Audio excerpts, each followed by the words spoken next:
Today, The Update is speaking to Eva Schloss, a Holocaust survivor who spent the last year of World War II imprisoned in the Auschwitz-Birkenau concentration camp. Eva, thank you for being here today. It's a pleasure. Thank you. So, stories of survivors, such as yourself, are vital to our understanding of this part of history. And many of us students study this history in class today. And we're supposed to learn important lessons from it, but what, if anything, did you take away from your time during the war? That's difficult to say in a few words, but it was unbelievable that Germany and Austria, where Jewish people were actually very well integrated in society, that suddenly they were enemies of the country and to be destroyed. And this, I don't think, has ever happened before in history. And so this is why it is so very important to learn about it and realize how it could have happened and why it happened, because it was not from one day to the next, it was really to bring back to the First World War. What was it like being imprisoned in an environment where the Nazis tried to dehumanize you? Did you ever lose hope and feel like it was starting to work? Well, one of the reasons why I'm sitting here and why I survived is that I never ever gave up hope that the war would end and I would still be alive. And many, many little miracles happened which helped me. So it was not just a hope, but it was really, well, I can only call it miracles. What has stuck with you the most from your experience in hiding?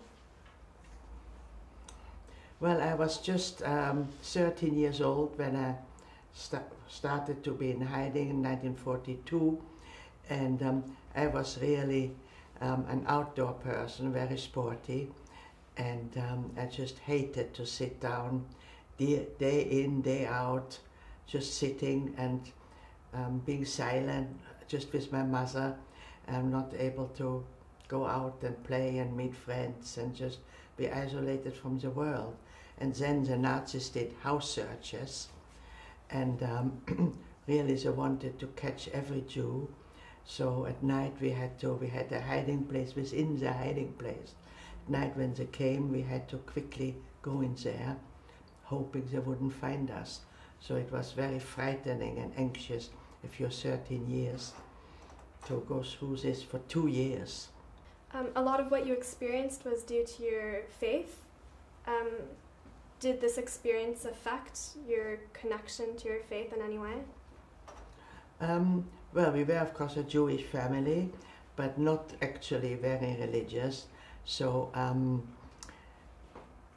you know, where in the camp were of course many, many very religious people who prayed all the time for this disaster to stop, and eventually we realized, the non-religious people realized that's the only thing we could do to pray to God to stop this. But God wasn't there for us. So I came out of the camp really an atheist. But not only I didn't believe in God, I didn't believe in humanity either, because I'd experienced unbelievable cruelty. And so I thought, you know, if people are created in the image of God, how can people be so evil? And and living without belief in God or in humans make life very, very tough. So after the Russian army liberated you, how did you return to normal life and interact with people who hadn't experienced what you had? Well, that's true. That was very, very difficult, because I hated everybody. I didn't trust anybody anymore. We were betrayed by Dutch nurse, and yes, that is why life was so hard actually, because I had nowhere to hold on to, and it took 20, 30 years to get over it, and I met of course some wonderful people as well, and I had 3 daughters, and I started to try to get over it. But what was the difficulty? I mean, I think if my family, my brother and father had survived, I probably would have got over quicker.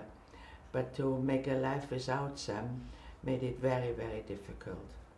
After the war, did you feel any prejudice, hatred, or bitterness growing inside you? If so, who were these directed at, and how did you deal with them? I did hate everybody, and I didn't trust anybody. I was miserable, so that made life very, very difficult. But it wasn't me. It wasn't my nature. You know, I loved people before. I was very friendly, liked to have many people around me and so on. And it was actually Otto Frank, Anna's father, who came to our house very often. And he, who had lost everything, all his family, he said, you know, I don't hate anybody. I said, it was a terrible thing in history, but it won't help you to hate people. They don't know that you hate. You will be only miserable. So he tried to teach me to become more sociable.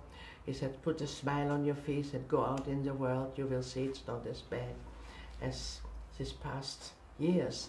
And I tried, but it was easier said than done. I was not successful for many, many years, but I didn't give up trying. It's been said that a lot of Nazis acted out of fear of Hitler and what he would do potentially to their families, and not because they actually believed in what his views were. Is this a fair argument? And having been aided by those who decided to risk themselves instead of following him, do you have any sympathy for those who decided instead to follow him? For many, many years, I didn't have any sympathy. I really hated those people who did this to us. But through history now, I've learned that there was actually quite a lot of resistance, but many people who resisted were imprisoned, were killed as well. And I actually had a letter the other day from a woman who told that her father was a Nazi and a murderer, but he was not really an evil person. It was through circumstances that he was drawn into a situation where he was perhaps weak, but not evil. And I considered that, and I realized that fighting, and we heard that with Americans in Vietnam, but they did terrible things to the local population. And those were not bad people, but it is in situations you do things which you would never do in an ordinary situation. So I have now more accepted, of course, the people who planned all this. You know, there was a Wannsee conference where all those Nazis sat together and decided final solution would be to gas all the Jewish people. They had no reason to be distracted by terrible circumstances. They were really evil. They really wanted to kill people. For those people, I have no pardon. I would never forgive those people. You spoke just then about the Americans in Vietnam, and I was wondering, when the American bombings of Hiroshima and Nagasaki took place, a lot of people thought this was targeting innocent people, just as the Nazis targeted other innocent people. But these bombings were in the hope of ending the war and defeating the allies of the Germans. What are your thoughts on those actions? Well, it was, of course, killing many, many millions of people and civilians, but I think the effect of the atom bomb was not known at the time. You know, the English and American bombed Dresden with fire bombs, which was horrific. They knew what was happening then. But in Hiroshima, they didn't really know that it would affect people for many generations. And but perhaps they could have waited a bit longer, because the war would have ended anyway. The Japanese were on the point of giving up, and I think they knew that. But they had prepared the atom bomb and they wanted to use it. So I think it's not really forgivable.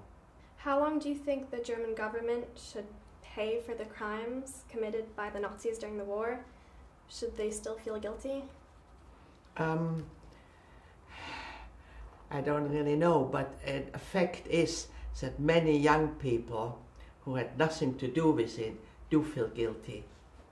So I don't think, and I've talked to them and I said, you don't have to feel guilty, it had nothing to do with you. And but the perpetrators, I mean, now there are not many alive anymore, but those were actually, those people who did those crimes were guilty, and I don't think they even were sorry for what they done. So they should have been punished, and not many enough were punished. Many got away. Mengele, a camp doctor who killed many thousands of people, escaped to South America and lived there his whole life happily. So they should have caught more of them, I think, at the time. But now we have to forgive, it's past. In a previous interview, you said that countries refused to accept immigrants when you and your family were moving around. Do you think we're handling refugees better, especially in light of the current crisis? No, I think we make exactly the same mistake. They're not treated as human beings, they are not welcomed, and everybody, besides Germany, is trying not to take any in at all. I think Germany, like you said, still has a guilt feeling about what happened in the Second World War, and that's why they're trying to make amends. But of course not everybody agrees. So it is difficult. But people should really realize that those are people who need definitely be helped. And it is the fault of America and England and France who have attacked those countries, because without having attacked those countries there wouldn't be those refugees. Today, political ideologies from the extreme right are growing rapidly, such as the Front National in France and Donald Trump in the USA. Their methods and opinions are built on racism and discrimination, similar to the core beliefs of the Nazis. Why do you think we haven't learned the lessons from history and these parties continue to grow and attract large followings? I think people are afraid of people they don't know. You know, they are different, they have different rules, different manners, different languages, and they're scared of this, I think.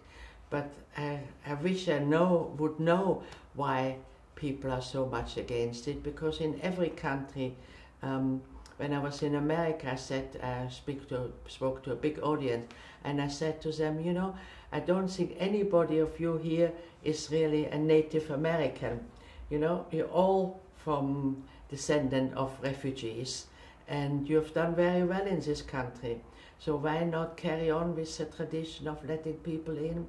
And you know, I fly sometimes from East Coast to West Coast, and America is huge, has enormous empty spaces. And those people can start new towns, new villages, like the refugees have done from England, from Italy, and from Norway, from everywhere in the world. And eventually they will become Americans, and you know, you should let those people, give them a chance. As the number of survivors like yourself dwindle, is there a risk that younger generations begin to think that World War II and all its accompanying history is so far in the past that it doesn't really affect them? And if so, what's to be done about this? Well, we in England have now a committee where I am on it to see what we can do for the future. In England now there's going to be built a new museum and a learning center. So I don't think, like Jewish people, you know, we remember all our tragedies in life, the slavery in Egypt and all kind of things which happened to us. Can't think of it, in Spain, the Inquisition, when Jewish people were banned from Spain and Portugal. And, you know, a lot of tragedies have happened to the Jewish people, and it is always remembered. So I think we will remember the Holocaust. But it's more important to learn from it, not just remember, but to learn how dangerous and how bad it is to attack other people who are not from the same religion.